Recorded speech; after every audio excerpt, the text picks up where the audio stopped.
আল্লাহ সুবহানাহু ওয়া তাআলা শুকর আদায় করছি, তিনি আমাদেরকে হজ বিশেষ করে উমরা বিষয়ক আজকের এই ট্রেনিং ক্যাম্পে অংশগ্রহণের তৌফিক দান করেছেন। বলি আলহামদুলিল্লাহ। রাসূলুল্লাহ সাল্লাল্লাহু আলাইহি ওয়াসাল্লামের উপর দরুদ এবং সালাম বর্ষিত হোক। আল্লাহুম্মা সাল্লি ওয়া সাল্লিম আলা নাবিয়িকা মুহাম্মদ, আল্লাহুম্মা সাল্লি আলাইহি, আল্লাহুম্মা বারিক আলাইহি। আল্লাহর ঘর জিয়ারত করার তৌফিক আল্লাহ সুবহানাহু ওয়া তাআলা তাদেরকে দেন যাদেরকে তিনি ভালোবাসেন। অতএব প্রথমে আপনারা বলতে পারেন যে আলহামদুলিল্লাহ, আল্লাহ has chosen me to visit his home, to visit his house. তার ঘর জিয়ারত করার জন্য তিনি আমাকে চুজ করেছেন, এ কারণে তার কৃতজ্ঞতা আদায় করা দরকার। আপনি বলেন তো এই পৃথিবীতে কি এমন লোকের অভাব আছে? শত শত কোটি টাকা আছে কিন্তু আল্লাহর ঘরে যাওয়ার তৌফিক হয় না, আছে কিনা এরকম? আবার দেখেন, আপনি হয়তো খুব কষ্ট করে কয়টা টাকা জোগাড় করছেন, আমি সবার কথা বলছি না, অনেকের হতে পারে। আল্লাহ সুবহানাহু ওয়া তাআলা তার ঘরে আপনাকে যাওয়ার জন্য দাওয়াত দিয়েছেন। দাওয়াত ছাড়াও তো আপনি যেতে পারবেন না, পারবেন? তিনি হচ্ছেন মেজবান, আপনি হচ্ছেন মেহমান। অতএব মেজবান তো দাওয়াত না দিলে মেহমান যেতে পারে না। অতএব যেহেতু তিনি আপনাকে চুজ করেছেন, মিনিং কোনো না কোনোভাবে ইব্রাহিম আলাইহিস সালাম ওই যে ঘোষণা দিয়েছিলেন, ওয়াজ্জিন ফিন-নাসি বিল-হাজ্জি ইয়াতুকা রিজালান ওয়া আলা কুল্লি দামিরিন ইয়াতিনা মিন কুল্লি ফাজ্জিন আমিক লিয়াশহাদু মানাফিআ লাহুম, যে তোমরা ইব্রাহিম আলাইহিস সালামকে আল্লাহ তাআলা বলেছেন মানুষের মধ্যে তুমি ঘোষণা দিয়ে দাও তারাই যেন এই ঘরে আসে এবং এটা যেন তারা জিয়ারত করে, কারণ এর মধ্যে তাদের অনেক কল্যাণ আছে। ইব্রাহিম আলাইহিস সালামের ওই যে দোয়া, ওই যে ডাক, এই ডাক কোনো না কোনোভাবে আপনার কানে পৌঁছেছে, এই কারণে আপনি যাচ্ছেন। তাহলে ইব্রাহিমের ডাক আপনার কানে পৌঁছায়, এটা কি সাধারণ বিষয় হলো? আপনি কিন্তু এলিট ক্লাসের লোক। ইব্রাহিমের দাওয়াত সবার কাছে পৌঁছে নাই। ইব্রাহিম আলাইহিস সালামের এই হাদিসে এসে, এমনকি আপনার তাফসীর গ্রন্থে এসে, ইব্রাহিম আলাইহিস সালাম ইবনে আব্বাস রাদিয়াল্লাহু তাআলা আনহু বলেছেন, ইব্রাহিম আলাইহিস সালাম যখন এই দাওয়াত দিয়েছেন তখন আল্লাহ ইব্রাহিম আলাইহিস সালাম বললেন যে আল্লাহ, আপনি বলতেছেন আমি মানুষকে জানিয়ে দেওয়ার জন্য, এখানে তো কোনো মানুষ নেই, আমি কাকে জানাবো, লোকজন কই? তখন আল্লাহ তাআলা বলেছেন, ইব্রাহিম তোমার কাজ হচ্ছে ডাকা, আর আমার কাজ হচ্ছে, তোমার কাজ হচ্ছে ডাক দেয়া, আর আমার কাজ হচ্ছে মানুষের কাছে পৌঁছে দেয়া। অতএব he has taken the responsibility আপন হিমসেলফ যে আপনার কাছে এই দাওয়াতটি পৌঁছে দেওয়ার জন্য। অতএব এটা দ্বিতীয় সৌভাগ্য যে আল্লাহ সুবহানাহু ওয়া তাআলার শ্রেষ্ঠতম রাসূলদের একজন ইব্রাহিম আলাইহিস সালাম, যাকে আল্লাহ বলেছেন ওয়াত্তাখাযাল্লাহু ইব্রাহিমা খলিলা, আল্লাহ ইব্রাহিমকে খলিল হিসেবে গ্রহণ করেছেন। খলিল মানে হচ্ছে bosom friend, close friend, closest friend, অন্তরঙ্গ বন্ধু হিসেবে আল্লাহ তাআলা তাকে নিয়েছেন। সেই ইব্রাহিম আলাইহিস সালামের ডাক আমাদের কানে না পৌঁছলে আমরা এখানে যাওয়ার কথা না। এবং 3 নম্বর হচ্ছে রাসূলুল্লাহ সাল্লাল্লাহু আলাইহি ওয়াসাল্লাম বলেছেন, কোনো একজন ব্যক্তি যদি হজ বা উমরা করার জন্য যদি রওনা দেয়, তাইলে ওই ব্যক্তির নিরাপত্তার দায়িত্ব কে নিয়ে যান? আল্লাহ সুবহানাহু ওয়া তাআলা। অতএব এটা আল্লাহ সুবহানাহু ওয়া তাআলা চারিদিক থেকে আপনাকে ঘিরে রাখছেন। So this is one of the best journey in your life. অতএব এটা একটা লাইফ চেঞ্জিং একটা সফর। যদি কেবল আমরা সিদ্ধান্তটা নিতে পারি তাহলে it will be life changing সফর ইনশাআল্লাহ। এবং আল্লাহ সুবহানাহু ওয়া তাআলার কাছে শুরুতে আমরা এই প্রার্থনা জানাই, আল্লাহ সুবহানাহু ওয়া তাআলা যেন আমাদেরকে এই সফরটাতে সত্যিকার আমাদের জীবনকে পরিবর্তন করার তৌফিক দান করেন। আল্লাহুম্মা আমিন। আমরা অনেক সেশন হবে ইনশাআল্লাহ। আপনাকে কোনো একজন ভাই যেন বলছিলেন যে, হ্যাঁ আপনি বলছিলেন যে সফরে আমাদের কয়দিনের সফর এটা? 11 দিন। 11 দিন আপনারা কম বেশি 7-8টা লেকচার আপনারা পাবেন ইনশাআল্লাহ, তার চেয়ে বেশিও পাওয়ার সম্ভাবনা আছে ইনশাআল্লাহ। ইনশাআল্লাহ তো এখানে খুবই গুরুত্বপূর্ণ বিষয় আলোচনা হবে, আনকমন অথবা very common to our life.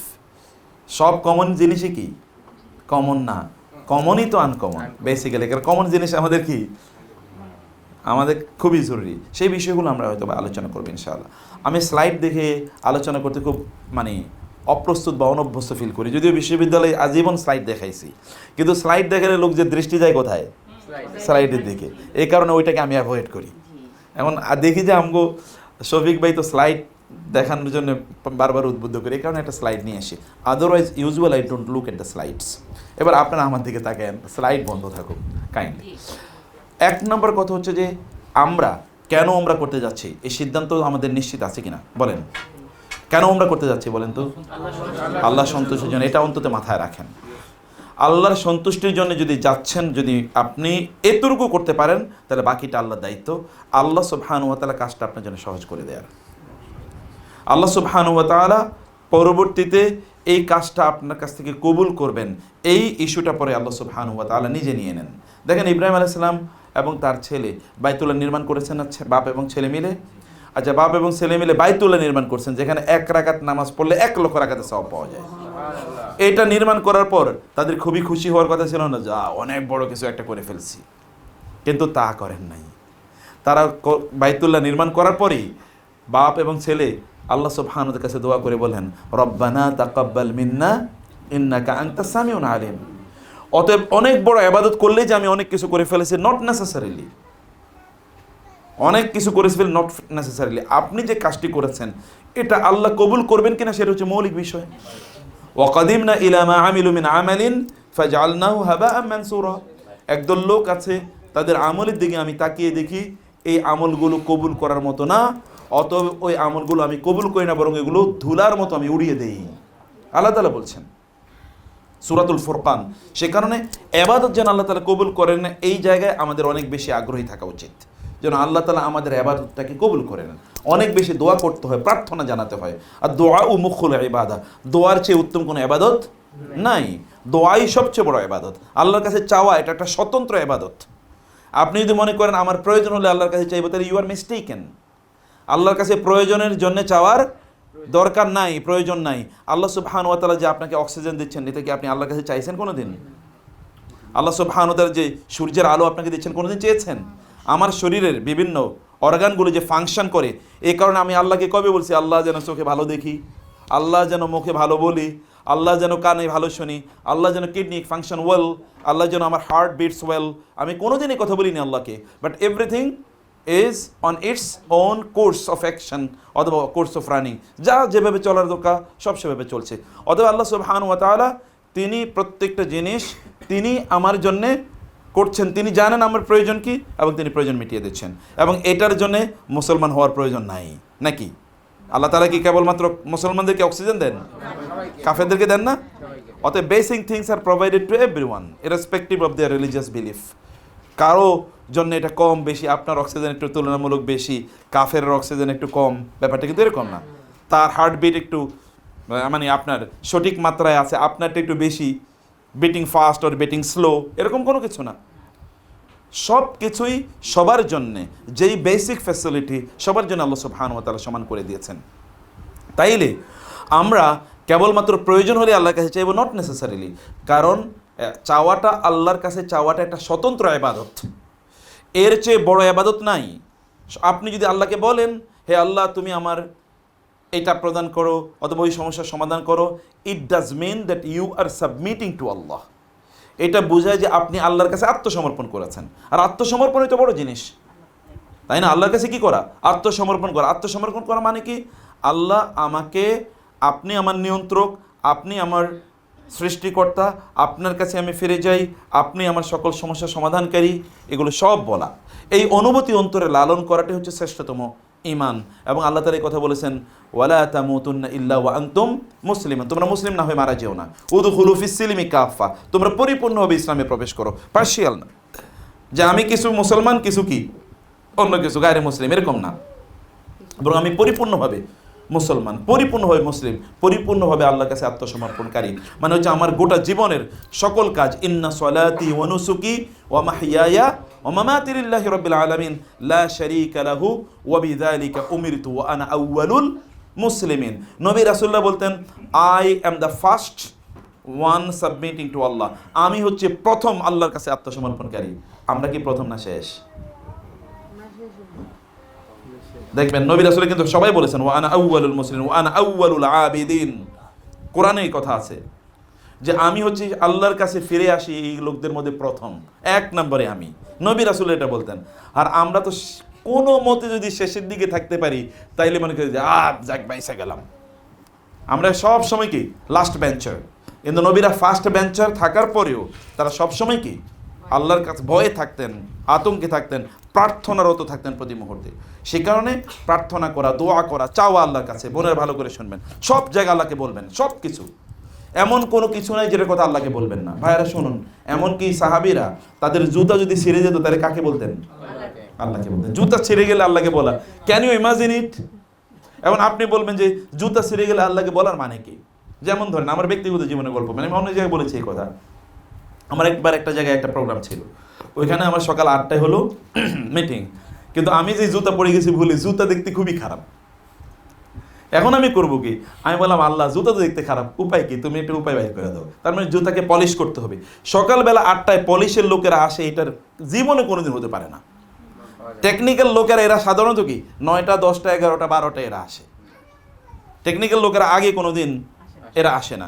এখন 8টায় আমি পাবো কোথায়? আবার 8টায় ওইখানে ঢুকতে হবে। তো আমি গিয়েছি, মানে যেখানে গিয়েছিলাম ওইখানে একটু আগে চলে গেছি, আধা ঘন্টা প্রায় আগে চলে গেছি। আল্লাহকে বললাম আল্লাহ উপায় কি? এর মধ্যে দেখি আকাশ ভয়াবহভাবে কালো হয়ে উঠতেছে, তার মানে বৃষ্টি নামবে। এই পরিস্থিতি আরও খারাপ। তো আমরা গিয়ে একটা পার্কের কাছে দাঁড়ালাম, কারণ একটু পরে ঢুকবো। এর মধ্যে দেখি পাশে একটা মুচি বসে আছে, জুতা ব্রাশ করার জন্য একটা মুচি পাশে বসে আছে। বুঝতে পারছেন? কার কাছে বলেছি? আপনি বলেই দেখেন আল্লাহ সুবহানাহু ওয়া তাআলা ব্যবস্থা করেন কিনা। আপনি যদি বাজারে যাওয়ার আগে বলেন আল্লাহ আমি বাজারে যাচ্ছি তোমার উপর তাওয়াক্কুল করি, তাহলে আল্লাহ সুবহানাহু ওয়া তাআলা এমন দোকানদারের কাছে আপনাকে নিয়ে যাবেন যে দোকানদার 2 নম্বর জিনিস আপনার দেবে না, এবং ওই দোকানদার আপনাকে সাহায্য করবে, হেল্প করবে, সাপোর্ট করবে যে ভাই এটা ভালো জিনিস, এটা কম দামে, এটা কমে আমি আপনাকে দেবো, আপনার কাছে আমি বেশি নেব না। ওই আদারওয়াইজ আপনাকে চিট করবে, খারাপ জিনিস দেবে কিন্তু দাম নেবে বেশি। এটা হচ্ছে আল্লাহর উপর তাওয়াক্কুলের ইস্যু, এটা হচ্ছে আল্লাহর কাছে চাওয়ার ইস্যু। অতএব আল্লাহর কাছে সব কিছু চাইতে হয়, আল্লাহকে সব কিছু বলতে হয়, এবং আল্লাহর জন্য সব কিছু করতে হয়। আপনি যদি হজও করেন কিন্তু এটা অন্য কারোর জন্য করেন, তাহলে এটা কি হয়ে যাবে? শিরক হয়ে যাবে। অথচ আপনি সবচেয়ে বড় ইবাদত করছেন, নামাজ পড়ছেন, কিন্তু এটা অন্য কাউকে দেখানোর জন্য করছেন, তাহলে এটা শিরক হয়ে যাবে। আবার যদি আপনি কথিত দুনিয়ার কোনো কাজও করেন, যেমন আপনি ব্যবসা করতেছেন, কিন্তু আপনার উদ্দেশ্য হচ্ছে এর মাধ্যমে হালাল ইনকাম করবেন, তাইলে আল্লাহর ইবাদত করতে পারবেন, তাহলে আল্লাহ তাআলা হালালের কারণে আপনার ইবাদত কবুল করে ফেলবে, তাইলে এই ব্যবসাটাও কি আপনার জন্য একটা ইবাদত, তখন এই ব্যবসাটাও আপনার জন্য একটা ইবাদত হবে। যেটা বলছিলাম তা হলো যে প্রিয় ভাইয়েরা বোনেরা, 1 নম্বর বিষয় হচ্ছে যে অন্তরে আপনার আল্লাহর জন্য আপনি কাজটি করছেন, এই অনুভূতিটা অন্তরে লালন করতে হবে, এবং এটাকে বলেন, আল্লাহকে বলেন আল্লাহ তোমার সন্তুষ্টি আমি কামনা করি। রাসূল সাল্লাল্লাহু আলাইহি ওয়াসাল্লাম আল্লাহর কাছে আল্লাহ সন্তুষ্টি কামনা করতেন, আল্লাহুম্মা ইন্নী আসআলুকাল হুদা ওয়াত তুকা ওয়াল আফাফা ওয়াল গিনা, এবং আল্লাহর কাছে তিনি বলতেন ওয়া রিদাকা ওয়াল জান্নাহ, আল্লাহ আমি আপনার কাছে আপনার সন্তুষ্টি চাই এবং জান্নাত চাই। আল্লাহ সন্তুষ্টি চান। আচ্ছা উনি কি আল্লাহ সন্তুষ্টির বাইরে কোনো কাজ করবেন? করবেন না। কেউ তারপর কেন আল্লাহর কাছে চান? কারণ এটা একটা ইবাদত। তো এটা তো একটা স্বতন্ত্র ইবাদত, এটা কোরআন তেলাওয়াতের মতো ইবাদত, এটা নামাজ পড়ার মতো, নফল নামাজ পড়ার মতো ইবাদত, এটা নফল উমরা করার মতো ইবাদত। এই কারণে তিনি ইবাদত হিসেবে এটা করতেন। আপনারাও ইবাদত হিসেবে এটাকে আল্লাহর কাছে বলতে হবে। 1 নম্বর কাজ বোনেরা ভাইয়েরা আমার। 2 নম্বর কাজ হচ্ছে যে এই সংক্রান্ত জ্ঞান অর্জন করা। আমরা তো একটা সেশনেই তো শেষ হবে না, আরও তো আমাদের সেশন আছে নাকি এই ওমরার জন্য? আচ্ছা ওমরা তাহলে একটা সেশন হলে আমাদের, হ্যাঁ আচ্ছা অনলাইনে আমাদের কোনো সেশন যাওয়ার আগে আর করা, আচ্ছা যাওয়ার আগে আমরা অনলাইন একটা সেশন করব, ঠিক আছে? আপনারা থাকবেন তো নাকি? ইনশাআল্লাহ। শুনেন, ইবাদত যে ইবাদতটা করবেন ওই ইবাদতটার মতোই জ্ঞান অর্জন করা ফরজ। জ্ঞান অর্জন করা এগেইন স্বতন্ত্র একটা ইবাদত। আপনি যদি রাতের বেলা জ্ঞান অর্জন করেন আর রাতের বেলা নামাজ আদায় করেন, আল্লাহ সুবহানাহু ওয়া তাআলার কাছে ওই জ্ঞান অর্জনের কাজটি ওই ইবাদতটি নামাজ পড়ার ইবাদতের চেয়ে অনেক অনেক বেশি উত্তম হবে। এবং আপনারা জানেন রাসূল সাল্লাল্লাহু আলাইহি ওয়াসাল্লাম বলেছেন, এমন যারা জ্ঞানী ওই সকল ব্যক্তিরা যদি ঘুমিয়ে থাকে আর যাদের জ্ঞান নাই তারা যদি ইবাদত করে, তাহলে ওই ঘুমিয়ে থাকার চেয়ে কি, মানে ওই যে ইবাদতের চেয়ে ঘুমিয়ে থাকাটা অনেক বড় ইবাদত হিসেবে পরিগণিত হবে আল্লাহর কাছে। অতএব জ্ঞান অর্জন করা ইজ ইম্পর্টেন্ট। আপনারা এই জ্ঞান অর্জন করার জন্য আজকের সেশনের জন্য জাযাকুমুল্লাহ খায়র। 2 নম্বর বিষয়। 3 নম্বর বিষয় হলো যে আপনারা এই যে সফর শুরু করেছেন, সফরের জন্য আপনাদের বা সফর শুরু করবেন তার জন্য আপনাদের প্রস্তুতি লাগবে। 1 নম্বর প্রস্তুতি হলো তাকওয়ার প্রস্তুতি। ওয়া তাযাওয়াদু ফা ইন্না খায়রাজ যাদি আত তাকওয়া। তোমরা প্রস্তুতি গ্রহণ করো, তবে সর্বোত্তম প্রস্তুতি হলো কিসের? তাকওয়ার প্রস্তুতি। তাকওয়ার প্রস্তুতি মানে হচ্ছে আপনার ওইখানকার সবগুলো কাজ, যত কাজ আপনি করবেন সকল কাজগুলো আপনি করবেন যে আল্লাহ সুবহানাহু ওয়া তাআলা তাকে সন্তুষ্ট হবেন নাকি তিনি সন্তুষ্ট হবেন না, আল্লাহ সুবহানাহু ওয়া তাআলার নির্দেশ অনুসারে হচ্ছে নাকি তার নির্দেশের বাইরে কোনো কাজ হচ্ছে, এটা আপনাকে করতে হবে। এটা আপনি ঘর থেকে বের হওয়া থেকে শুরু হবে। এটা ঘর থেকে যখন আপনি বের হচ্ছেন, আপনি যখন বের হচ্ছেন তার আগে আপনার প্রিপারেশন আছে। কি প্রিপারেশন? এর আগে কেমন প্রিপারেশন?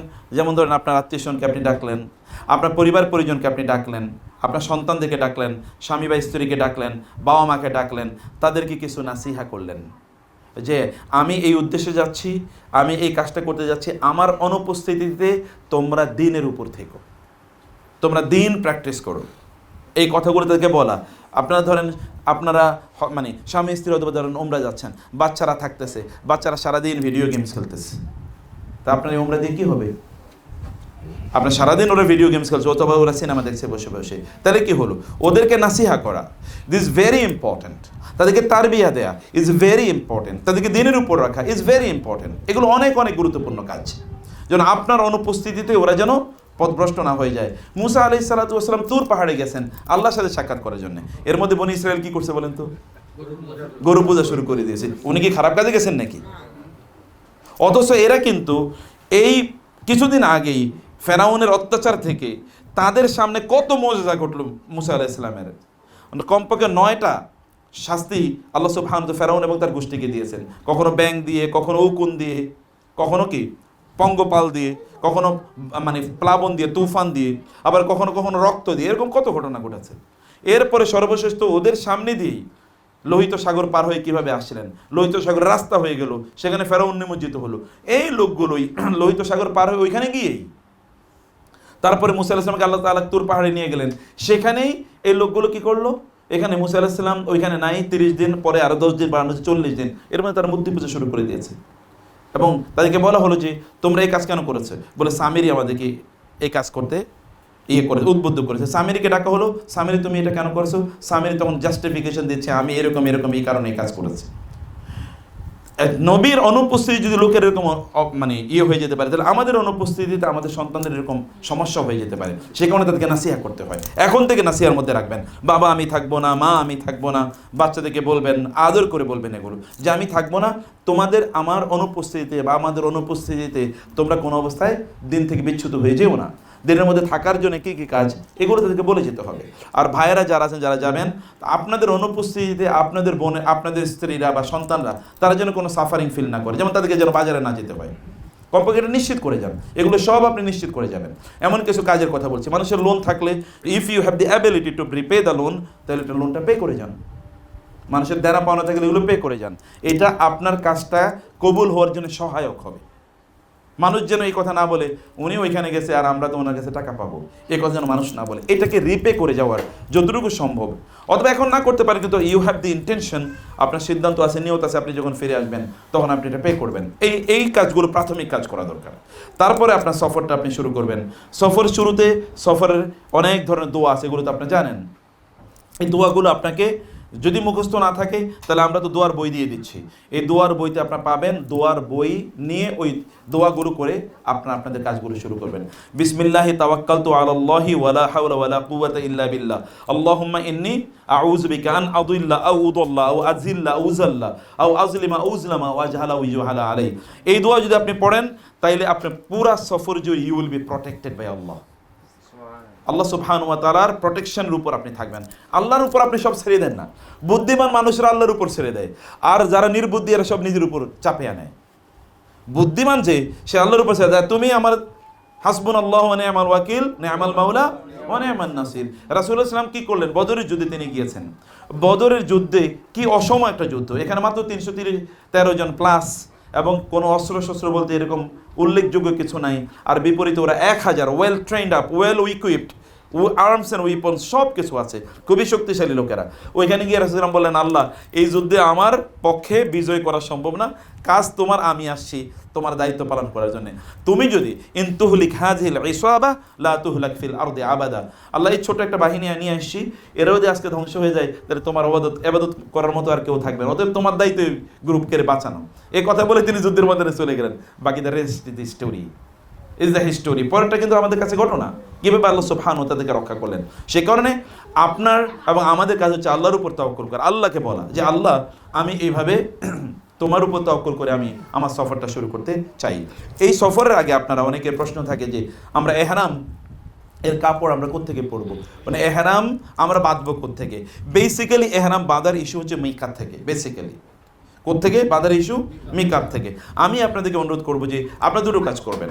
এর মধ্যে একটা হলো যে এহরামের কাপড়টা আপনারা পরে নেবেন। এহরামের কাপড় পরা কিন্তু এহরাম নয়, এই কাপড় পরা এহরাম নয়, কাপড়টা আপনার পরে নিতে পারেন বাসায়। আমি পার্সোনালি সেটা করি, কারণ এই কাপড় ওইখানে গিয়ে আবার পরিবর্তন করা, আরেকটা ব্যাগের মধ্যে ঢোকানো, অনেক ধরনের এখানে কাজ থাকে। ফলে এহরামের কাপড়টা পরে নেবেন। বোনদের তো আর আলাদা কোনো কাপড়ের প্রয়োজন নেই, কিন্তু আপনারা আপনাদের নর্মাল কাপড়েই পরবেন, ভাইয়েরা এহরামের কাপড়টা পরে নেবেন, পরে আপনার বাসা থেকে আপনার নামবেন। কেউ যদি বাসা থেকে এহরামের নিয়ত করে নিতে চান তার কোনো সমস্যা নাই, আর কেউ যদি বলেন যে না ওইখানে নিয়ত করবেন তাতেও কোনো সমস্যা নেই। তবে বেটার হলো ওইখানে গিয়ে আধা ঘন্টা আগে বলা হবে, এবং আমাদের পক্ষ থেকে অবশ্যই আপনাদের জন্য দিক নির্দেশনা থাকবে, তখন আমরা বলবো যে আপনারা এখন এহরাম করে নিতে পারেন। এহরামের আগে আমাদেরকে করতে হয় কি? এহরামের আগে আমাদেরকে, অনেকে আপনি জানেন যে একটু পবিত্র হয়ে নেওয়া লাগে। যদি সম্ভব হয় এহরামের কাপড়টা পরার আগে ফরজ কোনো নামাজ যদি আপনি পড়তে পারেন, যেমন সেটা ফজরের নামাজ হোক, জোহরের নামাজ হোক, আসর বা মাগরিব বা ইশা, যে কোনো নামাজের পর যদি আপনি এহরামের কাপড়টা পরতে পারেন, তাহলে এটা অধিকতর সুন্নাহ মতো, অধিকতর সুন্নাহ মতো। আমাদের ফ্লাইটটা কয়টা হবে? হ্যাঁ, রাত 1:30টায়। ও মাশাআল্লাহ, তাহলে তো আপনারা জোর পড়েও ইয়ে করতে পারবে নাকি? ও আমরা তো সাথে, সরি, তাহলে তো আমাদের এহরামের কাপড় পরার কোনো ইস্যুই নেই, সবাই তো মদিনা যাচ্ছে আগে। আচ্ছা, এই জন্য সব বলে দিচ্ছি, আমরা এটা বলে দিচ্ছি, যারা মদিনায়, যারা মক্কায় যাবেন তাদের এহরাম এর কাপড় তারা পরে যাবেন। যারা মদিনা যাচ্ছে আমরা তো নর্মাল কাপড়ে যাবে, কোনো সমস্যা নেই। তখনই কি আমরা ওইটা নিয়ে আবার আলাপ আলোচনা করবো তখন? ওকে, তখন আমরা ওইটা নিয়ে বিস্তারিত আলাপ আলোচনা সেটা পরে করব, সেই আলোচনা এখন নাই। কিন্তু এহরাম অবস্থায়, এহরামের আগে আপনি যেটা বলেছে, আপনি পুতু পবিত্র হয়ে নেবেন, এবং এখানে এহরামের কাপড় পরার পর 2 রাকাত নামাজ পড়ার একটা প্রবণতা বা এক ধরনের ইয়ে আছে, কিন্তু এটা কোরআন এবং হাদিসে কোথাও এরকম কোনো আলোচনা আসে নাই যে এহরামের পরে আবার 2 রাকাত নামাজ আদায় করতে হবে, এরকম কোনো আলোচনা আসে নাই। অথবা এটা আপনার পড়ার প্রয়োজন নেই, বরং যে কোনো ফরজ নামাজের পর এহরামের কাপড়টা পরবেন, এটা হলো অধিকতর সুন্নাহ পদ্ধতি। ঠিক আছে, এহরামের পরার পর এরপরে আমরা আমাদের যাত্রাটা শুরু করব। আপনি যাচ্ছেন কার মেহমান হয়ে? আল্লাহর মেহমান হলে আচরণটা কেমন থাকবে? আপনি যদি প্রাইম মিনিস্টারের কোনো প্রোগ্রামে, আপনার কখনো গেছেন কিনা জানি না, প্রাইম মিনিস্টারের প্রোগ্রামে কিন্তু এরকম চুলকানো যায় না। আপনি একটু এরকম বাঁকা হয়ে দাঁড়াবেন, দাঁড়াতে পারবেন না। তো ওইখানে কিন্তু ওই যে এসএসএ বা স্পেশাল সিকিউরিটি গার্ড যারা আছে, ওরা কিন্তু বলে দেয় স্যার এরকমভাবে তাকানো যাবে না, এরকমভাবে ইয়ে করা যাবে না। মোবাইল নিয়ে যাওয়া যায় কোনো দিন? নো, এগুলো সব কিন্তু বাসায় রেখে যাওয়া লাগে, অথবা এখানকার কাছে রেখে যাওয়া লাগে, এগুলো কোনোটা নিয়ে যাওয়া যায় না। এটাও যদি পৃথিবীর একজন প্রেসিডেন্ট অথবা প্রাইম মিনিস্টার এরকম কোনো জায়গা হয়, তাহলে আপনি যিনি প্রাইম মিনিস্টারদের মালিক, তার কাছে যাওয়ার জন্য কি করা উচিত?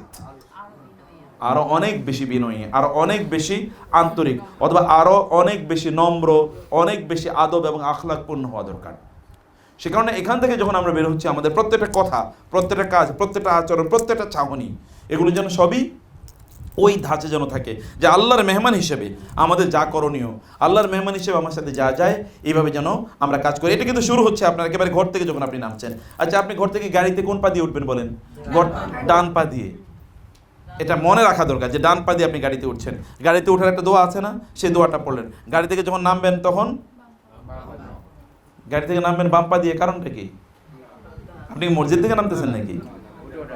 হ্যাঁ, এই দেখছেন সব হলো এলু মেলু করে ফেলতেছি। গাড়ি থেকে নামার জন্য কেন বাম পা দেবো? আমি কি মসজিদ থেকে নামতেছি? মসজিদে ঢোকার সময় ডান পা, কিন্তু নামার সময় কি?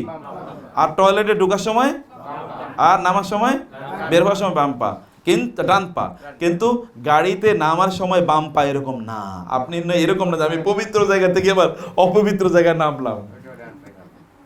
বুঝতে পেরেছেন? জামা কাপড় পরতে কোন দিক থেকে?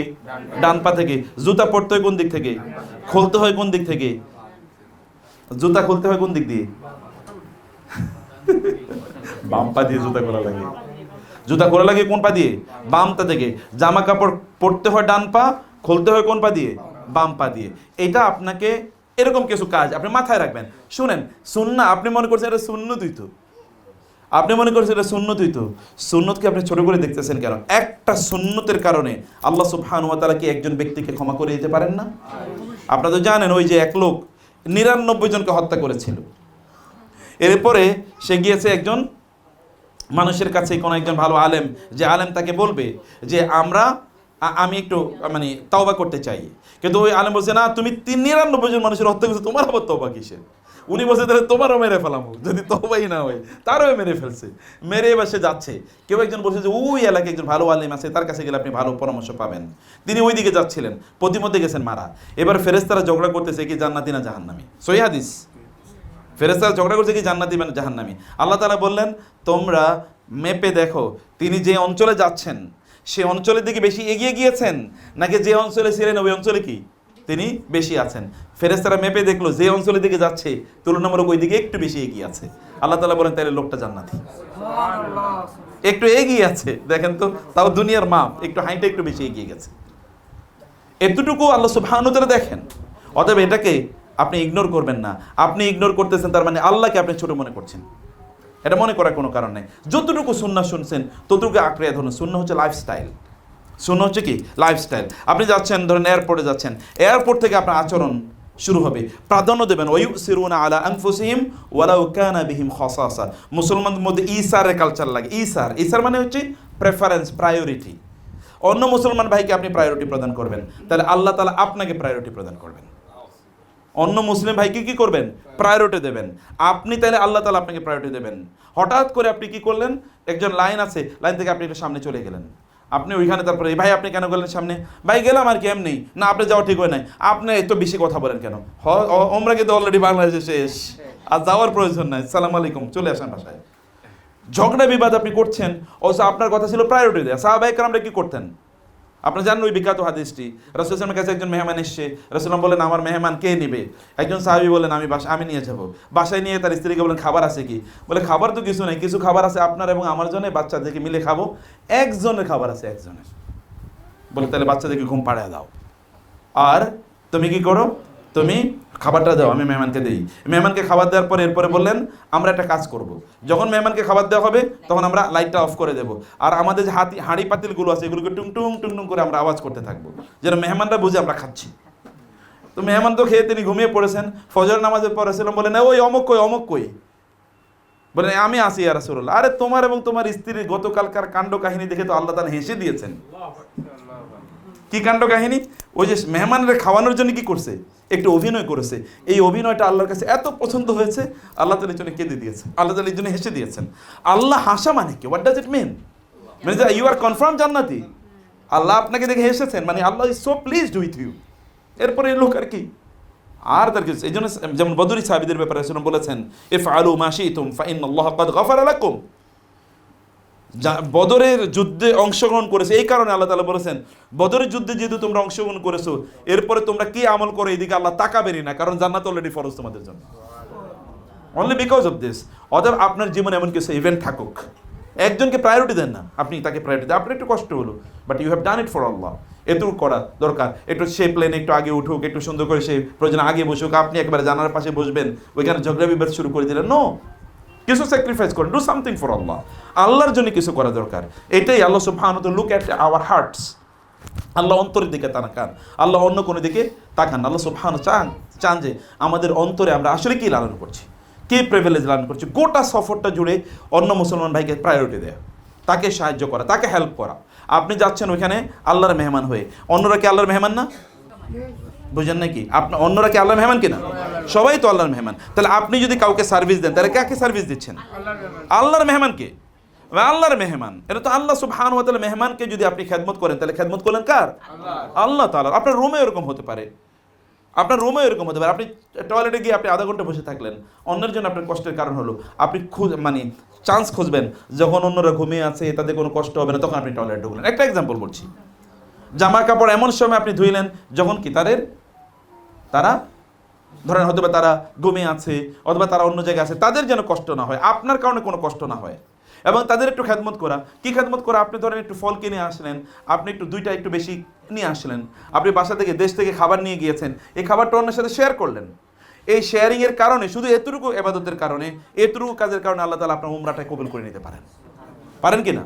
পান। এই কারণে আল্লাহর মেহমানদের সাহায্য করবেন, তাদেরকে হেল্প করবেন, তাদেরকে সাপোর্ট করবেন, তাদেরকে জমজমের পানি খাওয়ান, নো প্রবলেম। আপনি নতুন করে অন্য কিছু করার দরকার নেই, প্রয়োজনে একটু জমজমের পানি তাদেরকে খাওয়ান। তাদের একটু যে কোনোভাবে একটু জামাটা প্রয়োজনে ধুয়ে দিলেন, যদি আপনি একটু শক্তিশালী হন, একটু প্রয়োজনে করে দিলেন। এইভাবে আমাদের আমরা যখন করি তখন অন্যরা যেন আল্লাহর মেহমান সেই জায়গাটা যেন আমাদের অনুভূতি থাকে। আপনি যখন আল্লাহর ঘরে ওই জায়গাগুলোতে যাবেন, আপনি একবার চিন্তা করে দেখেন তো, মদিনায় আপনারা যারা আগে যাবেন একবার চিন্তা করেন, এই মদিনাতে রাসূলুল্লাহ সাল্লাল্লাহু আলাইহি ওয়াসাল্লামের কি পরিমাণ পা পড়েছে। এমন কি হতে পারে না যেখানে আপনার পা পড়েছে এখানে রাসূল সাল্লাল্লাহু আলাইহি ওয়াসাল্লামের পা পড়েছে, এরকম হতে পারে না? একবার চিন্তা করে দেখেন, রাসূলের পা যেই মাটিতে পড়েছে ওই মাটিতে আপনার পা পড়তেছে, রাসূল যেই জায়গায় সেজদা দিয়েছেন ওই জায়গায় আপনি সেজদা দিচ্ছেন। হতে পারে কিনা এটা? এটা তো হতেই পারে, আমরা তো জানি না, কারণ একই তো মসজিদ, একই জায়গায় আপনারা হাঁটছেন, একই জায়গায় আপনারা চলছেন। অতএব এই অনুভূতিটা রাখা দরকার অন্তরে। সালাফদের মধ্যে অনেকে ওইখানে হাঁটার সময়, যেমন আব্দুল্লাহ ইবনে ওমর রাদিয়াল্লাহু তাআলা, বিখ্যাত সাহাবী, ওমর রাদিয়াল্লাহু তাআলার ছেলে, উনি মসজিদে নববীতে ঢুকে উচ্চস্বরে কথা বলতেন না। কেন জানেন? তিনি বলছেন এখানে রাসূল শুয়ে আছেন, আর আল্লাহ তাআলা বলেছেন লা তারফাউ আসওয়াতাকুম ফাওকা সাওতিন নবী, তোমরা তোমাদের আওয়াজকে নবীর আওয়াজের উপর উঠাইও না। নবীর আওয়াজের উপর কি উঠাইও না।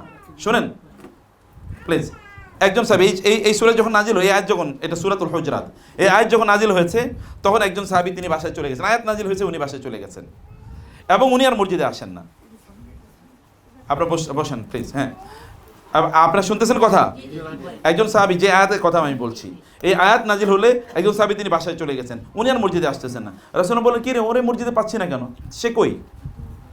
তো তিনি বাসায় গেলে তাকে খোঁজ করা জানে, বাসায় যাওয়ার পরে দেখতেছেন উনি কেবল কাঁদতেছে।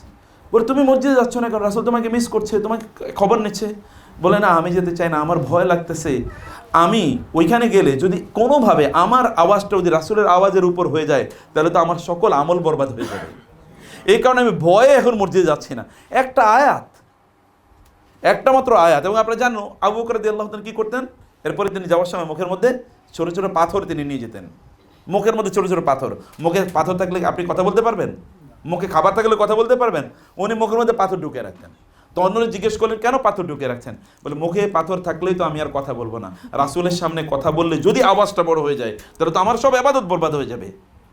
কারণ ওইখানে যাওয়ার পর আমরা এখন কি করছি, রাসূল নামের কবরের পাশে দিয়ে বিশাল একেবারে মোবাইলের কি মানে এখানে ফ্ল্যাশ আফটার ফ্ল্যাশ কেবল ভিডিও করতেছি, অন্য আওয়াজ, চিৎকার, চেঁচামেচি, এগুলো যদি আপনারা করেন তাহলে আমল তো বরবাদ এমনি হয়ে গেছে। আপনি কি আমল করতে গেছেন? বরং বাংলাদেশের থাইকে যে আমল করেছেন এটাও বরবাদ হয়ে যাচ্ছে। There is a big chance, big risk of losing the virtue of all your good activities. সেই কারণে ওইখানে গিয়ে এই এটিকেটগুলো আমাদেরকে রক্ষা করা দরকার। ওইখানে গিয়ে অনেকে আমরা যেটি কাজগুলো করি, অনেক ধরনের ভুল কাজ আমরা করে থাকি। এর মধ্যে ভুল কাজের মধ্যে একটা হলো যে দেখবেন উড়ো ধুড়ো কেবল ছুটতে থাকি কখনো কখনো শপিংয়ে, বাজারে। আপনারা যারা বাজার করতে গিয়েছেন আমার অনুরোধ থাকবে মক্কা মদিনা বাজার করতে যাওয়ার দরকার নাই। মক্কা মদিনা থেকে বাজার করে আনলে কি ওর মধ্যে বরকত পাওয়া যাবে নাকি? ওর মধ্যে এক্সট্রা বরকত আছে? কোনো বরকত না। ওইখানকার জিনিসের মধ্যে কোনো বরকত নাই যে ওইখান থেকে আপনি আনলে এটা বরকত হবে। হ্যাঁ, ওইখানকার একটা জিনিসের মধ্যে বারাকা আছে, সেটা কি? জমজমের পানি। জমজমের পানি আর খেজুর, ওই খেজুর বাংলাদেশেও পাওয়া যায়, তাই না? ওই খেজুর বাংলাদেশেও পাওয়া যায়। খেজুর, আজওয়া খেজুরের যে মর্যাদা, এই খেজুর বাংলাদেশেও পাওয়া যায়। অতএব আজওয়া খেজুরের জন্য ওইখানে যাওয়ার প্রয়োজন নাই। আপনি মানুষের জন্য কিছু উপঢৌকন, গিফট, হাদিয়া এটা আনতে পারেন, সেটা সমস্যা নেই। কিন্তু ওর পিছনে আপনি গেলেন আর মেয়েরে বিয়ে দেবেন এই কারণে এখন কি আনতে হবে? স্বর্ণ আনতে হবে। ছেলেরে বিয়ে দেবেন এই কারণে স্বর্ণ আনতে হবে। অমকে বলছে আমার জন্য এটা একটু নিয়ে আইসো, এটা নিয়ে আপনি ঘুরতে আসেন 11 দিনের সফরে। তো লাইফ চেঞ্জিং জার্নি। এই জার্নিতে তো অন্য কোনো ইস্যু আসারই কথা না, এগুলো মাথায় থাকার কথা না। আপনি এই যে অনেকেই যেটা করবেন যে লোড কত পাবেন, কেউ যেন প্রশ্ন করতেছিলেন যে লোড কতটুকু পাবেন, লোড দিয়ে কি করবেন, কিসের লোড এটা? এবং অধিকাংশ এই লোডের পেছনে ঘুরতে এরপর তার কি হজ উমরা পুরাটাই যায়। অনেকে এমন করেন যে তার লোড তার হয়তো বা 40 কেজি বা 42 কেজি বা 46 কেজি আনতে পারবেন, কিন্তু হয়ে গেছে কি 56 কেজি। এখন ওইখানে আসার পরে, এয়ারপোর্টে আসার পরে হয় বাঙালি অথবা ইন্ডিয়ানের হাতে পড়ছে। এখন বলছে যে আপনি তো এটা নিতে পারবেন না। এখন আপনার এত মায়া, একটু পানি আনলাম এটা ফালাইয়া দেবো, একটু খেজুর আনলাম এটা ফালাইয়া দেবো, কিছুই ফালাইতে মনে চায় না। আর বাঙালি তো সব কিছুর প্রতি একটু ভালোবাসা বেশি থাকে, এখন কিচ্ছু তার ফালাইতে মনে চায় না। এখন করবেন কি? এখন ওর পিছনে ঘুরে এবং ওইখান থেকে 50 রিয়াল বের করে দেয়, ভাই এটা তুমি নাও, তারপরে একটু যাইতে দাও। ওমরার আছে দিছে কি? ঘুষ। আর রাশি ওয়াল মুরতাশি কেলাহুমা ফিন্নার, যে ঘুষ দেয় এবং ঘুষ নেয় উভয় কি জাহান্নামী। তাহলে সে কি উমরা করলো? জাহান্নামে যাওয়ার জন্য উমরা করছে নাকি? ফলে বুঝতে হবে যে আপনি কি করতে গিয়েছেন। Don't lose your focus.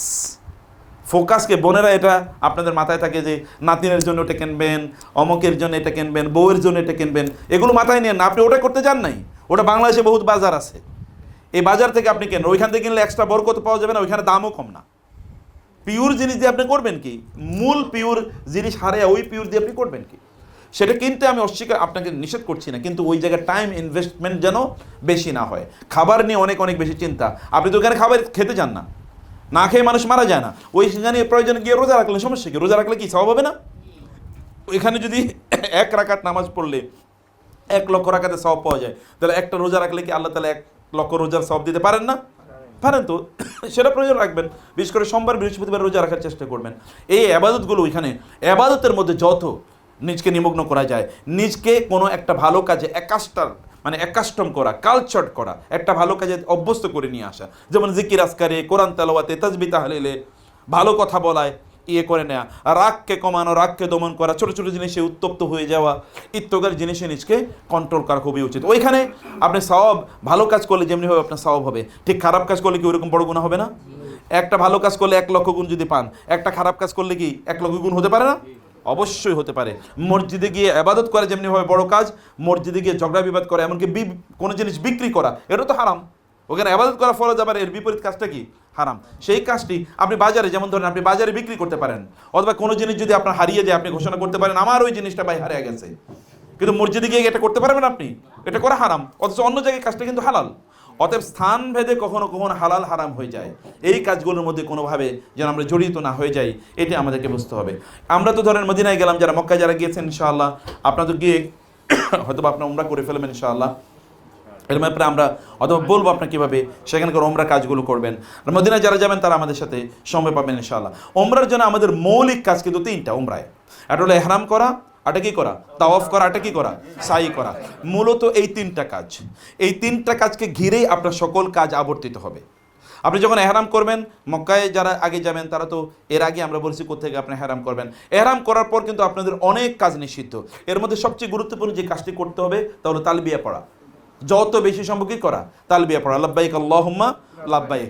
মুখ একেবারে মুখ সুপার গ্লু দিয়ে মুখটাকে বন্ধ রাখা, অনেকে তো মুখ দিয়ে এমনে খই ফুটতেছে কথার, কিন্তু যখনই তালবিয়ার প্রশ্ন আসে তখন এটা কি তালা, একেবারে সুপার গ্লু, মুখ দিয়ে কোনো শব্দই বের হয় না, অথচ গিয়েছেন তিনি কাজটা করার জন্য।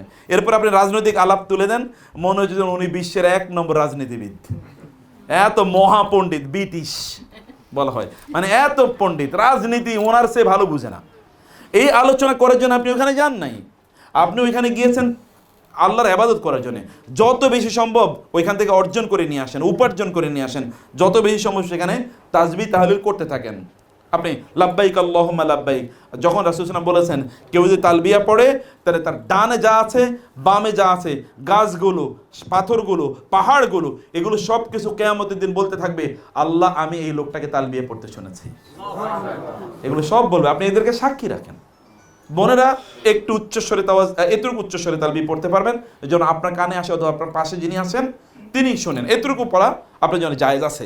আয়েশা রাদিয়াল্লাহু তাআলা আনহা তিনি তালবিয়া পড়ছিলেন, এর মধ্যে মুয়াবিয়া রাদিয়াল্লাহু তাআলা বলেন এই তালবিয়া কে পড়তেছে? কেউ একজন গিয়ে বলেন যে আয়েশা রাদিয়াল্লাহু তাআলা বলছেন। আয়েশা কে? রাসূলের স্ত্রী।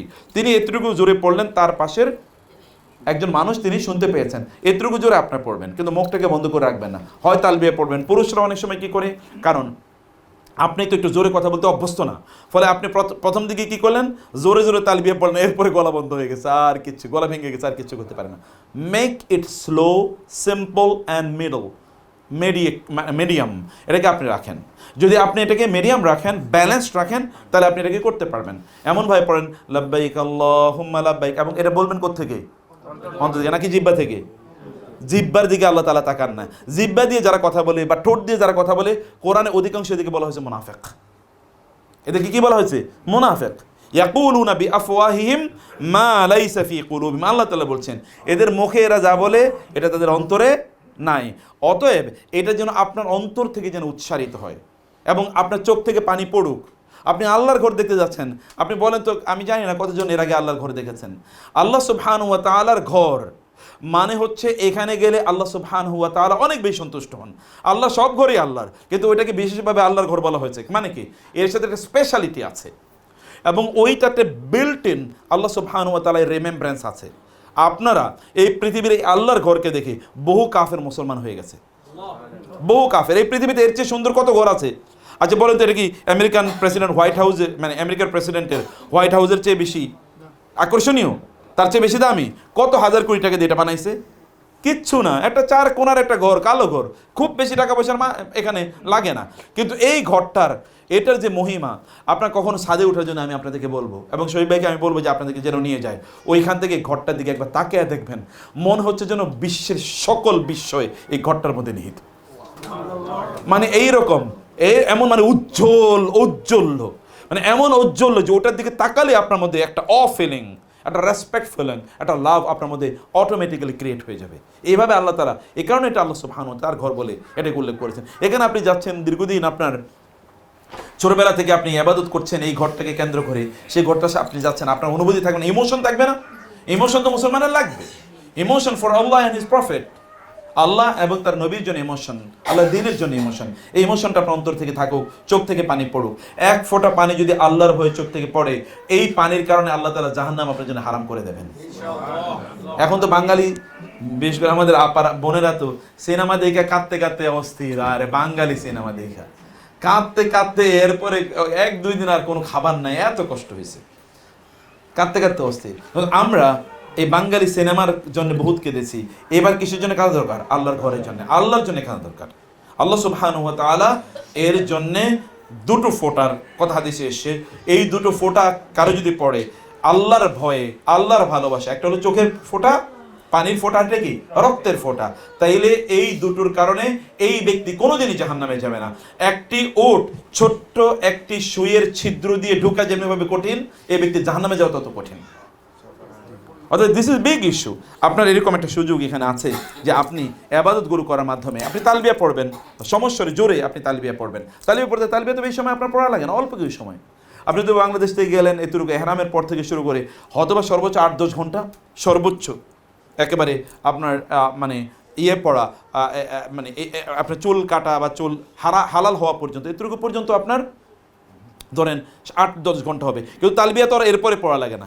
যখনই আপনি বাইতুল্লাহ দেখলেন তখনই কি তালবিয়া শেষ, আর তালবিয়া পড়া লাগে না। তাহলে কয় ঘন্টা? ওইখানে যে 8 ঘন্টা ধরি, তাহলে অথবা 10 ঘন্টা ধরি, তাহলে তার আগে, অথবা 12 ঘন্টা যদি ধরি, তার আগে 8 ঘন্টার আগেই দেখবেন আপনার কাজ শেষ।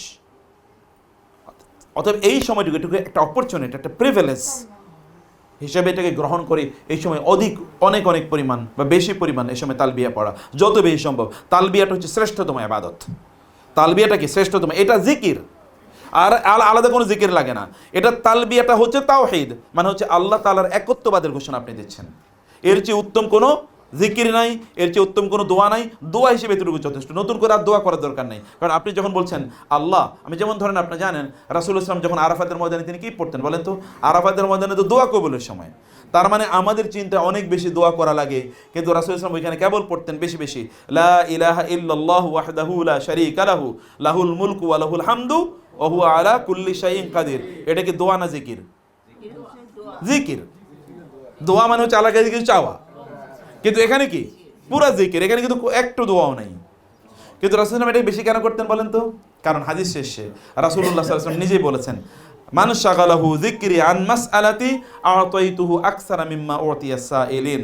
কেউ যদি আমার জিকির করার কারণে আমার কাছে চাওয়ার সময় পায় না, তাইলে যারা আমার কাছে চেয়ে যতটুকু পায়, লোকেরা আমার কাছে যে চেয়ে যতটুকু পায়, এই লোক না চাওয়ার পরেও আমি তাকে তাদের চেয়ে অনেক বেশি প্রদান করি। তাহলে আপনি চাওয়ার দরকার কি? আপনার তো গবেষণা করে বাইর করতে হবে আমার কোনটা দরকার, তাও আপনার গবেষণায় ভুল করবেন। আপনি মনে করবেন এটা হলে ভালো হবে, কিন্তু পরে গিয়ে দেখলেন আসলে কি ঘটনাটা উল্টা হয়ে গেছে। কিন্তু আল্লাহ সুবহানাহু ওয়া তাআলা জাজমেন্ট কি ভুল? আল্লাহ বুঝবেন যে আপনার জন্য এটা দরকার, আল্লাহ তাআলা ওইটাই আপনার জন্য নিশ্চিত করে দেবেন।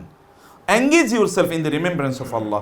আল্লাহ সুবহানাহু ওয়া তাআলার কাছে চাওয়ায়, প্রত্যাশায় এর শ্রেষ্ঠতম মাধ্যম হলো, শ্রেষ্ঠতম উপায় হলো আল্লাহর জিকিরে নিজকে ব্যস্ত রাখা। জিকির করবেন, তালবিয়ার চেয়ে উত্তম কোনো জিকির এই সময় নাই। তো আপনার তালবিয়া পড়তে আছেন, বা তালবিয়া বোনেরা এবং ভাইয়েরা তালবিয়া পড়বেন, ওইখানে কোনোভাবে যখন আপনারা যাবেন মানে কোনোভাবে শরিয়ার কোনো ভায়োলেশন যেন না হয়। যেমন আপনারা যেমন ওইখানে গেলেন, গিয়ে এরপরে আপনারা মসজিদে ঢুকার সময় ডান পা দিয়ে ঢুকলেন, ঢুকার আগে দোয়া আছে, বিসমিল্লাহ ওয়াসসালাতু ওয়াসসালামু আলা রাসূলিল্লাহ আল্লাহুম্মা ইফতাহলি আবওয়াবা রাহমাতিক, এবং আরও অনেক দোয়া আছে। এই দোয়াগুলো আপনার পড়ে বাইতুল্লাহ আপনার যখন অথবা অন্য সকল মসজিদে আপনার প্রবেশ করলেন, ডান পা দিয়ে আপনার প্রবেশ করলেন, প্রবেশ করার পরেই যখন আপনারা দেখবেন বাইতুল্লাহকে দেখার পরে আপনি কি করবেন, দুই হাতকে উঁচু করে আল্লাহু আকবার, আল্লাহু আকবার, আল্লাহু আকবার, দুই হাতকে উঁচু করে আপনার, এবং মানে আল্লাহুম্মা আনতাস সালাম ওয়া মিনকাস সালাম তাবারাকতা ইয়া যাল জালালি ওয়াল ইকরাম, এইটুকু পড়া জায়েজ আছে, কারণ ওমর রাদিয়াল্লাহু আনহু এটা পড়তেন। এইভাবে আপনারা যখনই বাইতুল্লাহ দেখবেন তখনই এইটুকু করা আপনাদের জন্য উত্তম।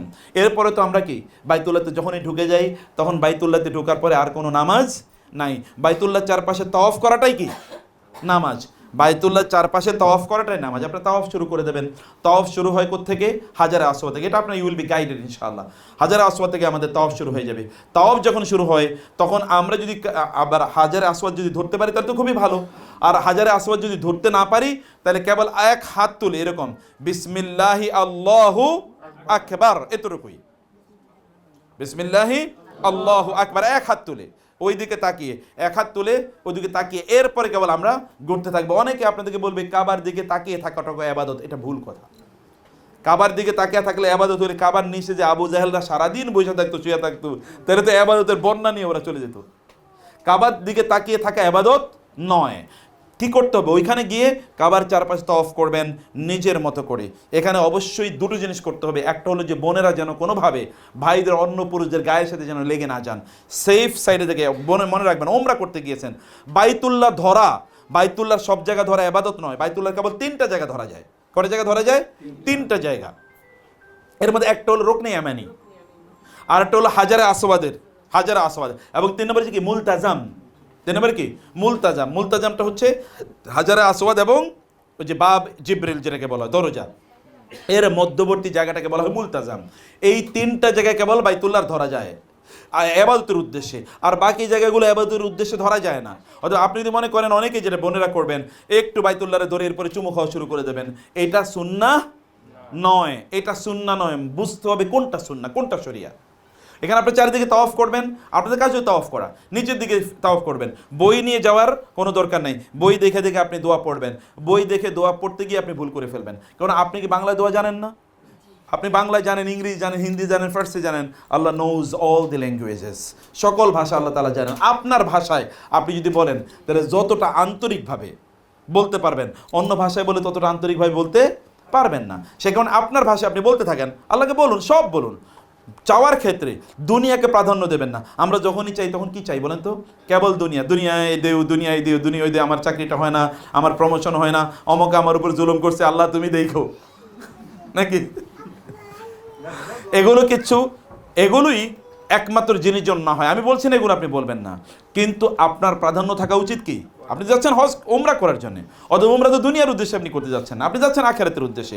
আখিরাতের কথা বলুন, আল্লাহুম্মা ইন্নী আসআলুকাল জান্নাহ, হে আল্লাহ আমি তোমার কাছে জান্নাত চাই। আল্লাহ ইন্নী আসআলুকা রিদাকা ওয়াল জান্নাহ, আল্লাহ আমি তোমার সন্তুষ্টি চাই, জান্নাত চাই। এরকম আরও দোয়া, যেই দোয়াগুলো আপনার যেভাবে ভালো লাগে, যেগুলোর অর্থ আপনি বুঝতেছেন, এরকম দোয়াগুলো বেশি বেশি করেন, দোয়া করতে থাকুন। কেবল একটা জায়গায় দোয়া নির্দিষ্ট, সেটা হচ্ছে রুকনে ইয়ামানি থেকে হাজার আসওয়াদ পর্যন্ত, রব্বানা আতিনা ফিদ দুনিয়া হাসানা ওয়া ফিল আখিরাতি হাসানাতাও ওয়া কিনা আযাবান্নার।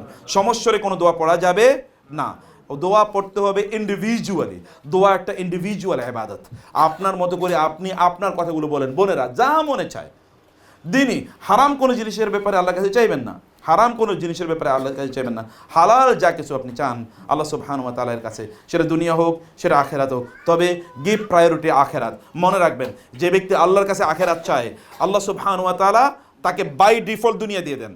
আবার বলি, যে ব্যক্তি আল্লাহর কাছে আখেরাত চান, আল্লাহ তাআলা তাকে বাই ডিফল্ট কি দিয়ে দেন?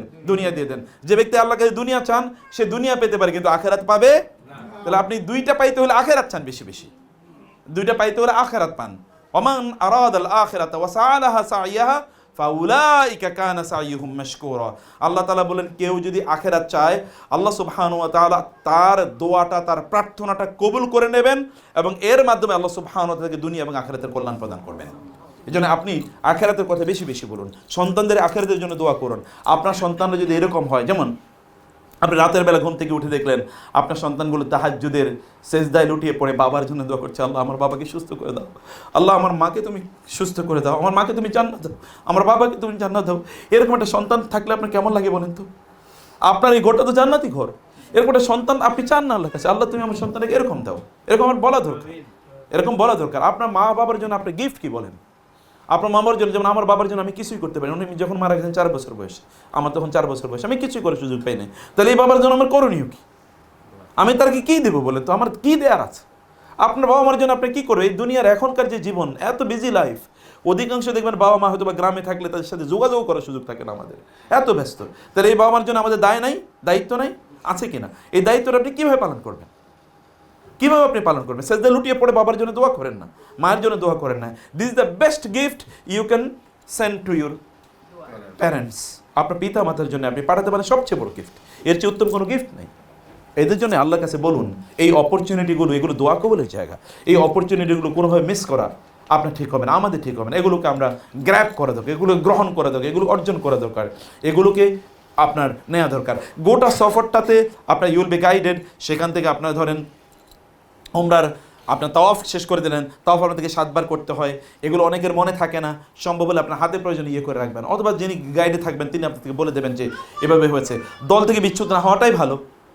দল থেকে বিচ্যুত অনেক জোর দেখিয়ে আপনি হাজারে আসওয়াদে ধরতে যাবেন, হাজারে আসওয়াদে ধরা সুন্নাহ বা নফল, কিন্তু মানুষকে কষ্ট দেয় কি? হারাম। মানুষকে কষ্ট দেয় কি? হারাম। ওইখানে জোর, কুস্তি, মল্লযুদ্ধ, এরকম কোনো কিছু করার কোনো প্রয়োজন। আপনার শক্তি অনেক বেশি, এই কারণে আপনি আরেকজনকে ধাক্কে ওখানে যাবেন? এটা করার দরকার কি? হাজার আসওয়াদের যদি মাফ হয়ে যেত এমনিতেই, তাহলে আবু জাহেল, আবু লাহাবদের 1 ফোঁটা গুণও থাকতো না। তারা কি চুম্বন দেয় না এখানে?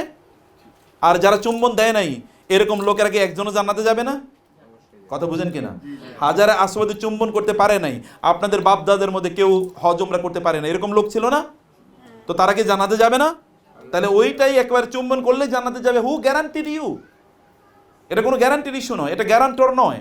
ফলে ওইখানেই আপনাকে চুম্বন করতে হবে, এটাকে দেখানো যাবে না। রাসূলুল্লাহ সাল্লাল্লাহু আলাইহি ওয়াসাল্লাম ওমর ইবনে খাত্তাবকে বলেছেন, হে ইয়া ওমর ইন্নাকা রাজুলুন কবিয়্যুন, তুমি খুবই শক্তিশালী, মানুষরা দুর্বল, মানুষকে কষ্ট দিয়ে হাজারে আসওয়াদে চুম্বন করতে যেও না। ওমর রাদিয়াল্লাহু তাআলা, ওই সময় কত লোক ছিল? এখন লাখ লাখ, ওই সময় কয়জন লোক ছিল? এরপরে তিনি বলছেন খবরদার এটা তুমি করো না, এটা বাড়াবাড়ি করার কোনো প্রয়োজন নেই। সেখানে শেষ। তারপরে আপনাদের কাজ হচ্ছে, এটা শেষ হওয়ার পরে আপনি যাবেন, সাই করার আগে জমজমের পানি পানের ব্যাপার আছে। জমজমের পানি এটা একটি ঔষধ। আবার কি বলছে? জমজমের পানিটা কি ঔষধ। অতএব এটাকে ঔষধের মতো করে খাবেন। এবং বিশ্বাস কার উপর? আল্লাহর উপর। বলছেন কে? রাসূল সাল্লাল্লাহু আলাইহি ওয়াসাল্লাম বলেছেন এটা হচ্ছে ঔষধ। আল্লাহর রাসূল বলেছেন মা উ জমজম লিমা শুরিবা লাহু। রাসূল সাল্লাল্লাহু আলাইহি ওয়াসাল্লাম বলেছেন জমজমের পানি যে উদ্দেশ্যে খাবে সেই উদ্দেশ্যই তার ঘটবে। এখন এটা অর্জন করার জন্য আপনার কি লাগবে? বিশ্বাসটা ওই লেভেলের লাগবে। বিশ্বাস কম আর খাইলে কি ভালো হয়ে যাবে? কোনোদিন এরকম না। এমনকি আপনার মাথা ব্যথা করতেছে, আমি আপনার দিছি নাপা, কিন্তু বললাম গ্যাস্ট্রিকের ওষুধ দিছি, আপনার মাথা ব্যথা 1 ফোঁটাও ভালো হবে না। যারা এখানে সাইকোলজিস্ট আছেন আপনি জানেন, দিছি নাপা আপনার মাথা ব্যথা ভালো হওয়ার জন্যই, কিন্তু বলছি কি গ্যাস্ট্রিকের ওষুধ দিছি, আপনার মাথা ব্যথা ভালো হবে না, কারণ আপনি মানসিক রোগী। আপনি মনে করছেন এ তো গ্যাসের ওষুধ খাইছি, গ্যাস্ট্রিক ভালো হইতে পারে কিন্তু মাথা ব্যথা ভালো হবে না। ইমান, কনভিকশন, বিলিফ এর এতটা মর্যাদা। অতএব আপনাকে এই বিশ্বাস রাখতে হবে, আল্লাহ রাসূল যেহেতু বলেছেন তিনি মিথ্যা কথা বলতে পারেন না। তিনি দুনিয়ার ব্যাপারে মিথ্যা কথা বলেন নাই, নবী হওয়ার আগেই মিথ্যা কথা বলেন নাই, নবী হওয়ার পরে আবার আল্লাহ অনুমতি ছাড়া কোনো কথা বলেন না। তাহলে কেমনে মিথ্যা হয়? কোনো সুযোগই নেই।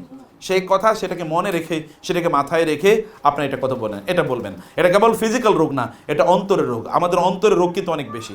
মানুষ শরীরের রোগের চেয়ে কি অন্তরের রোগে অনেক অনেক বেশি রোগী। অতএব অন্তর রোগ দূর হয়ে যেতে পারে যদি আমরা এই পানিটা গ্রহণ করি। জমজমের পানি খাবেন। এরপরে হচ্ছে আমাদের কাজ কি? এই কথা একেবারে ঠিক না। জমজমের পানি দাঁড়ায়া খেতে হয়, বক্তব্য ঠিক না। সকল পানি কি বসে খাওয়া, এটা হলো সুন্নাহ। সকল পানি বসে খাওয়া না, এরকম কিছু বর্ণনা আছে। হ্যাঁ, এরকম কিছু কথাবার্তা আছে জমজমের পানি দাঁড়ায়া খাওয়া লাগে, এটা নাকি সম্মান দেখানোর, সম্মানের, হ্যাঁ ওই সময়টা সম্মানের ইস্যু। এই হাদিসটি সহি নয়। হাদিসটি কি নয়? সহি নয়। আপনারা যা করবেন এখানে কমপক্ষে সুন্নাহ, সহি সুন্নাহর উপর ভিত্তি করে আপনার কাজ করবেন। আর বাকিরা জাল জয়ীফ দিয়ে আমাদের দরকার নাই। রাসূল ইসলাম সকল সদা সর্বদাই তিনি বসে খেয়েছেন, পানি খেয়েছেন সদা সর্বদা। অর্থাৎ আপনারা বসে খাবেন। হ্যাঁ, তো বসে যদি আপনার খান, এরপরে যদি আপনার দাঁড়িয়ে খান, যেহেতু দুর্বল বর্ণনা কিছু আছে, আবার সকল সময় সিচুয়েশন হয়তো আপনার থাকবে না যে আপনি বসে খাওয়ার জন্য, যদি সেটা করেন সেটা করলেন। আদারওয়াইজ আই উইল সাজেস্ট যে আপনার ওয়াইল সিটিং আপনার জমজমের পানি খাবেন। জমজমের পানি কেবল খাবেন এরকম না, রাসূল সাল্লাল্লাহু আলাইহি ওয়াসাল্লাম জমজমের পানি কি করতেন? মাথায় দিতেন এবং মুখে দিতেন। আপনার মাথা এবং মুখে দেবেন, জমজমের পানি একটু শরীরে ছিটিয়ে দেবেন। শরীরে বিভিন্ন জায়গায় দেবেন, আপনার খাজলি যেমন ধরেন পায়ে বা অন্য জায়গা আছে ওইখানে দেবেন।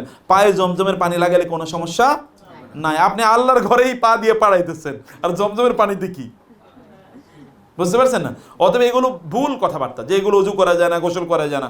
সাহাবীরা জমজমের পানি দিয়ে গোসল করেছে, নো প্রবলেম, সব করা যাবে। গরম আপনার যদি প্রয়োজনে গরম করবেন, কোনো সমস্যা নেই, কোনো সমস্যা নেই, কোনো সমস্যা নেই। আপনার প্রয়োজন হলে গরম করবেন। যদি ঠান্ডাই করা যায় তাহলে গরম কেন করা যাবে না? দেখছেন কত কুসংস্কার। দেখেন মাথায় দেওয়া যাবে না, মুখে দেওয়া যাবে না। জমজমের পানিতে আপনি অজু করবেন, অজু করবেন। হ্যাঁ, কেন করা যাবে না? এই যে বললাম পায়ে দিতেছেন, তো অজু করলে সমস্যা কি? নো প্রবলেম, ইনশাআল্লাহ আপনি অজু করে নিতে পারবেন জমজমের পানি দিয়ে। জমজমের পানিটা বারাকাপূর্ণ, তো অজু করলে বরকত কি কমে যাবে নাকি?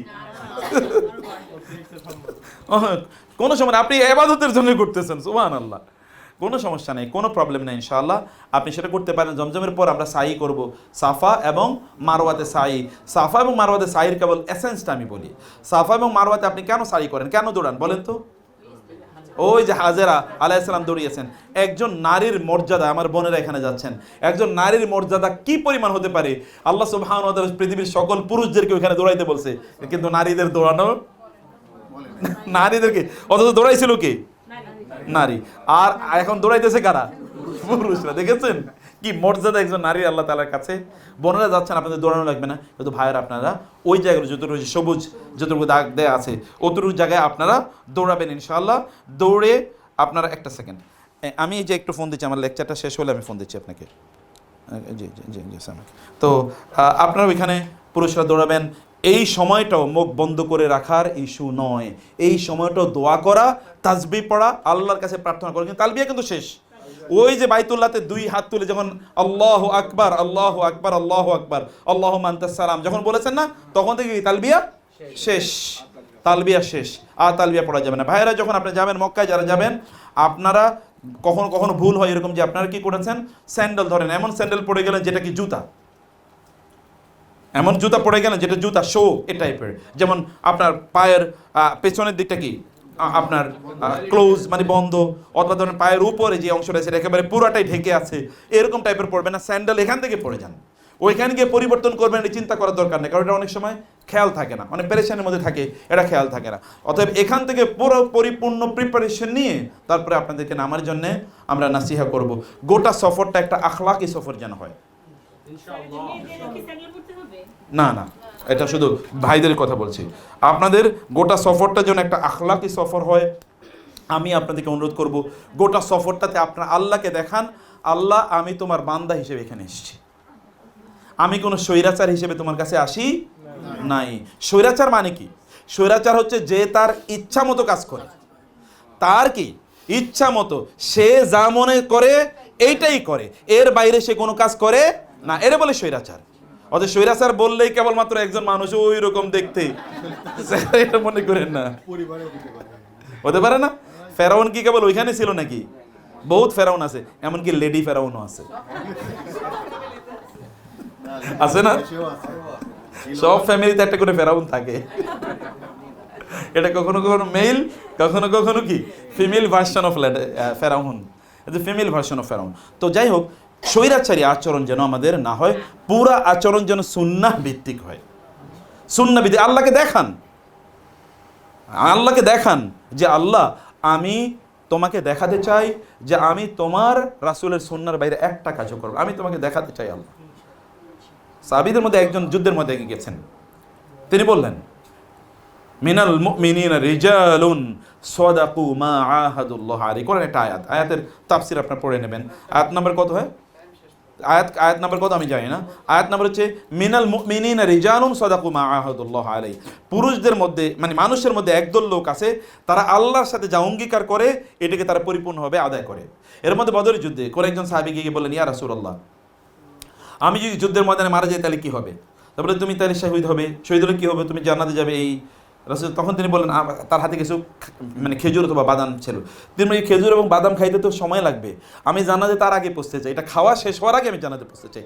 এগুলো ফেলে দিয়ে যুদ্ধের ময়দানে গেলেন, যুদ্ধ করে তিনি কি শহীদ হয়ে গেলেন। আল্লাহ তাআলা এদের ব্যাপারে আয়াত নাজিল করলেন। কিছু কিছু লোক আছে এবং তিনি বলেছেন, আমি আল্লাহকে আজকে দেখাতে চাই আল্লাহর দিনের জন্য আমি কি করতে পারি। I want to show Allah that what I can do for his দিন। এবং তিনি যুদ্ধের ময়দানে গিয়ে এত বীরত্বের সাথে যুদ্ধ করলেন যে he got killed in the battle field, he got মার্টার্ড in the battle field. আপনারাও এরকম অঙ্গীকার করেন, আমি আল্লাহকে দেখাতে চাই যে সুন্নাহর বাইরে আমি কোনো কাজ করবো না ইনশাআল্লাহ। পারবেন তো ইনশাআল্লাহ? লেট আস শো আল্লাহ সুবহানাহু ওয়া তাআলা that will be in line with the Sunnah of the prophet সাল্লাল্লাহু আলাইহি ওয়াসাল্লাম। বারাকাল্লাহু ফিকুম।